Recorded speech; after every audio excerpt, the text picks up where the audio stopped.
emotions out of the process as much as possible.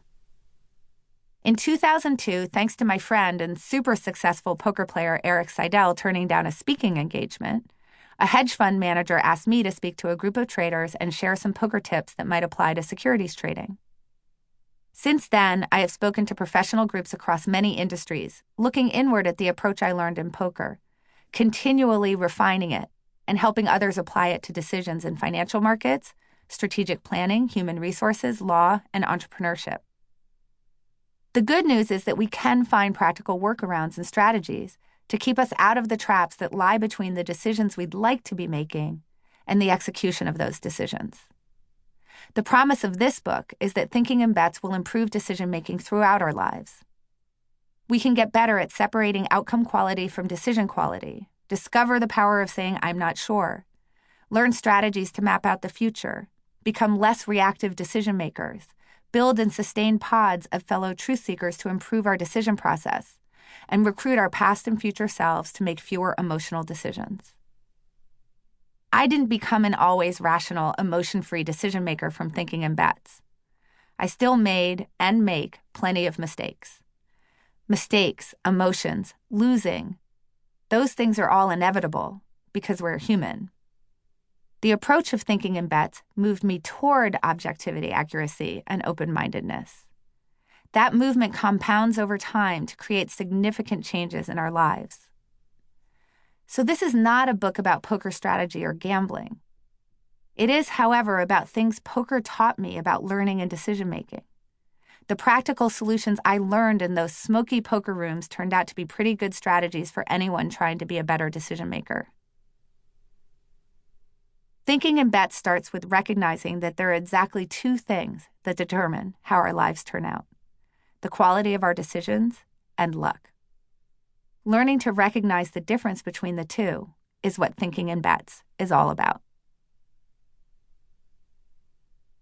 Chapter 1. Life is poker, not chess. Pete Carroll and the Monday morning quarterbacks. One of the most controversial decisions in Super Bowl history took place in the closing seconds of Super Bowl 49 in 2015. The Seattle Seahawks, with 26 seconds remaining and trailing by 4 points, had the ball on second down at the New England Patriots' 1-yard line. Everyone expected Seahawks coach Pete Carroll to call for a handoff to running back Marshawn Lynch. Why wouldn't you expect that call? It was a short-yardage situation, and Lynch was one of the best running backs in the NFL. Instead, Carroll called for quarterback Russell Wilson to pass. New England intercepted the ball, winning the Super Bowl moments later. The headlines the next day were brutal. From USA Today, "What on earth was Seattle thinking with worst play call in NFL history?" From the Washington Post, "Worst play call in Super Bowl history will forever alter perception of Seahawks, Patriots." From FoxSports.com, "Dumbest call in Super Bowl history could be beginning of the end for Seattle Seahawks."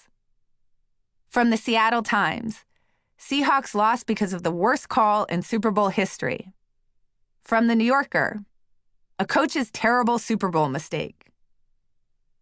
Although the matter was considered by nearly every pundit as beyond debate, a few outlying voices argued that the play choice was sound, if not brilliant. Benjamin Morris's analysis on 538.com and Brian Burke's on Slate.com convincingly argued that the decision to throw the ball was totally defensible, invoking clock management and end-of-game considerations. They also pointed out that an interception was an extremely unlikely outcome. Out of 66 passes attempted from an opponent's 1-yard line during the season, 0 had been intercepted. In the previous 15 seasons, the interception rate in that situation was about 2%. Those dissenting voices didn't make a dent in the avalanche of criticism directed at Pete Carroll. Whether or not you buy into the contrarian analysis, most people didn't want to give Carroll the credit for having thought it through, or having any reason at all for his call. That raises the question, why did so many people so strongly believe that Pete Carroll got it so wrong? We can sum it up in 4 words. The play didn't work. Take a moment to imagine that Wilson completed the pass for